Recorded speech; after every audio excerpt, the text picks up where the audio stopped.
ऐसे ही खुश होकर उनकी भी तस्वीरें जरा दिखाइए।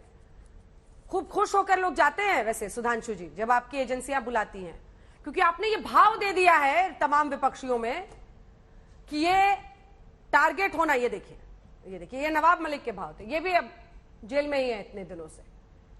लेकिन सवाल यही है ना कि अब आप बता दीजिए बृजमोहन जी, इन पर क्या मामला था? जो मामले हैं उनकी जांच कर रही है एजेंसी, तो आप बाय द बुक अगर जाएंगे तो आप उनको गलत ठहरा नहीं सकते। हाँ, इंतजार करना होगा कि उनके आरोप ठहरते हैं या नहीं ठहरते हैं बृजमोहन जी। लेकिन ये ऐसे वैसे तिलक, चंदन, टीका, रोड शो, ये क्या हुआ? अंजना जी, जांच एजेंसी के ऊपर हम लोगों ने कभी प्रश्न नहीं उठाया।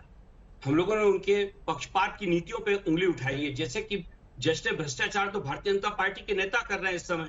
पूरा की पूरा गुजरात का मंत्रिमंडल आदरणीय मोदी जी ने लात मार के बाहर कर दिया क्योंकि वो निकम्मे और भ्रष्टाचारी थे। इसी प्रकार से उन्होंने अपने 11 कैबिनेट भारत सरकार के 11 कैबिनेट मंत्रियों को लात मार के बाहर किया क्योंकि निकम्मे, चोर और बेईमान थे वो लोग। तो जश्न भ्रष्टाचार वो मना रहे हैं। हमारा कहना यह है कि क्या आज तक सीबीआई ने, ईडी ने या किसी और जांच एजेंसी ने रूपाणी, जो पूर्व मुख्यमंत्री थे रूपाणी जी, उनसे जाके पूछा कि आपको आपकी पार्टी ने लात मारकर बाहर क्यों किया, आपके सारे के सारे कैबिनेट मंत्री को बाहर क्यों किया? दूसरी बात मैं आपसे कहना चाहता हूं कि जो एक अभी वर्तमान में आबकारी मंत्री हैं हर्ष संघवी जी, वो गुजरात के 9 विभागों के मंत्री हैं। होम डिपार्टमेंट भी उन्हीं के पास है, आबकारी भी उन्हीं के पास है। 74 लोग नकली शराब पी के मारे जाते हैं उस राज्य में जहां पर की शराब बंदी है पूरी तौर से, जहां शराब की बिक्री नहीं हो सकती। क्या वहां पर सीबीआई को नहीं समझ में आया? क्या वहां पे एसआईटी को समझ में नहीं आया कि जाके संघवी साहब से पूछे कि आखिर ये शराब बिक कैसे रही थी? आरोप लगता है कि 10,000 करोड़ की शराब का व्यापार होता है प्रतिवर्ष। क्या ये बात बीजेपी, क्या ये जांच एजेंसियों को नहीं मालूम?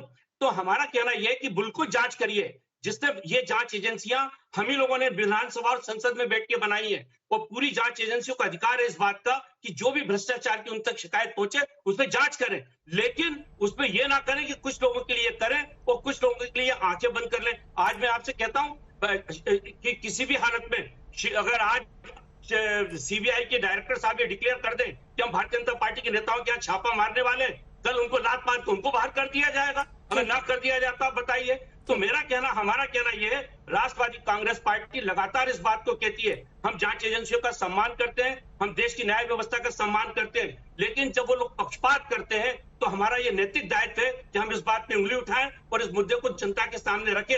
मैं आदरणीय सुधांशु जी से पूछना चाहता हूं कि वो 11 मंत्री हैं कहां? उनकी फाइलें दे दें। किसी एक डिपार्टमेंट की फाइल चलिए मुझे को दे दीजिए, मैं बताऊंगा कि भ्रष्टाचार कहां हुआ और कैसा हुआ है। लेकिन नहीं, क्योंकि उन तक पहुंचने के लिए हमको सरकार की मदद चाहिए। वहां पर तो सरकार बैठी हुई है भारतीय जनता पार्टी की, सारी पाखंड की बात करने वाली, भ्रष्टाचार को रोकने वाली। संजय राउत, नवाब मलिक, गंभीर बात बताओ, मनीष सिसोदिया, तीनों में एक कौन सी समानता थी कि सुबह से शाम तक बीजेपी के खिलाफ बोलते थे? हाँ ठीक है बृजमोहन जी, आप ही का सवाल पूछ रही हूँ। सुबह से शाम तक, और संजय राउत जी तो खास तौर पर सुबह से ही शेरो शायरी शुरू कर देते थे। अब खाली इन्हीं की धुलाई होगी या कुछ उनकी भी होगी जो दूसरे पार्टी से बुला बुलाकर आप लोग गले लगा लेते हैं सर, और फिर सब दाग धुल जाते हैं? मैं सारी बात बता, देखिए बृजमोहन जी ने अपने इस दीर्घकालिक वक्तव्य में जितनी बात की उससे ज्यादा लात की बात की। पता नहीं कहां से वो लात बहुत चला रहे थे। और आनंद जी ने कहा जांच और विचारधारा, सारी बातों को मिलाकर अगर हम देखें तो 2 ही 3 बिंदुओं में महाराष्ट्र से इसका उत्तर मिल जाता है। पहले बृजमोहन जी की पार्टी है, ये विचारधारा क्या थी? राष्ट्रवादी कांग्रेस पार्टी इस आधार पे कांग्रेस छोड़ा था कि विदेशी मूल का नेतृत्व नहीं होना चाहिए, फिर सत्ता के लिए मिल गए, अब ये कहां से मलाई खाने के लिए मिल गए, आपस में विचारधारा गई किनारे। ये कहां से? अब आइए आनंद दुबे जी की पार्टी, ये तो गजबे थी। अभी बता रहे थे, इसी की अभी ये बता रहे थे आपातकाल की बात, ये तो कांग्रेस के साथ मिल रही है। और इतना नहीं, अब मैं जांच की बात बता रहा हूं। पालघर में हिंदू संतों की हत्या हो गई, सीबीआई को जांच तक नहीं दी। ये इनकी विचारधारा के साथ समझौता हो गया था। हमारी सरकार आने के बाद पालघर के संतों की हत्या की जांच गई, और ये कह रहे हैं पकड़कर, पुलिस ने पकड़कर उनको भीड़ के हवाले किया। ये बात बाकायदा वीडियो में दिखी, और उसकी भी जांच करवाने की हिम्मत नहीं हुई जनाब। जब विचारधारा के साथ इतना बड़ा घात करते हैं तो आपके साथ यह स्थितियां होती हैं। तो महाराष्ट्र में उसका उत्तर। अब आइए नवाब मलिक पे, मेरा एक प्रश्न सुनिए सुधांशु जी, एक बार मेरा प्रश्न सुनिए। आप जवाब दीजिए। लेकिन देखिए मामला इससे कहीं ज्यादा गंभीर है। एक सेकंड, कौन रोड शो निकाल रहा है, कौन तिलक लगा रहा है, कौन मां के पैर छू रहा है, कौन आशीर्वाद ले रहा है, मामला इससे आगे का है।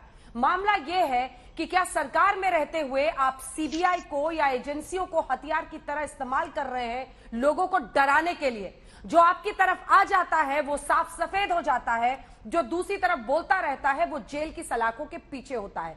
मामला इससे भी ज्यादा गंभीर है और वो ये है कि भ्रष्टाचार के मामले में क्या एक डाइल्यूशन हो रहा है जांच के प्रोसेस में। वो ये है कि जब भी आप किसी प्रतिद्वंदी पर जांच एजेंसियां काम भी करेंगी तो वो तुरंत बोलने लगते हैं तो सियासी है जी, ये जो पॉलिटिकल है। तो फिर ऐसे में पूरा डाइल्यूशन हो जाता है ना, जो भ्रष्टाचार के खिलाफ लड़ाई है। बहुत सीरियस क्वेश्चन है। यदि यह आरोप लगाया जाता है, हाँ बिल्कुल सीरियस जवाब दे रहा हूं, क्योंकि रस्म अदायगी कर दीजिए सर, कुछ अपने वालों पर भी रेड करा लीजिए। पार्टी अपना राजनीतिक स्टैंड बदला, हमें बिल्कुल जवाब सुनिए ब्रिजमोहन जी। अंजना जी, यदि किसी प्रकार का यह आरोप लगता है कि किसी नेता ने कोई अपना स्टैंड बदला और उस कारण से उसकी जांच प्रभावित हो गई, तो मैं चुनौती से कहता हूं एक व्यक्ति बताइए जिसपे हमने केस विड्रॉ किया हो। जैसे आप लोगों ने 2G घोटाले पर पीएसी की रिपोर्ट सबवर्ट करने वाले सपा, बसपा और डीएमके नेताओं से सीबीआई ने एक हफ्ते के अंदर चार्जशीट विड्रॉ की थी। यह होता है एजेंसी का दुरुपयोग जनाब। अब मैं आता हूं दूसरी बात पे।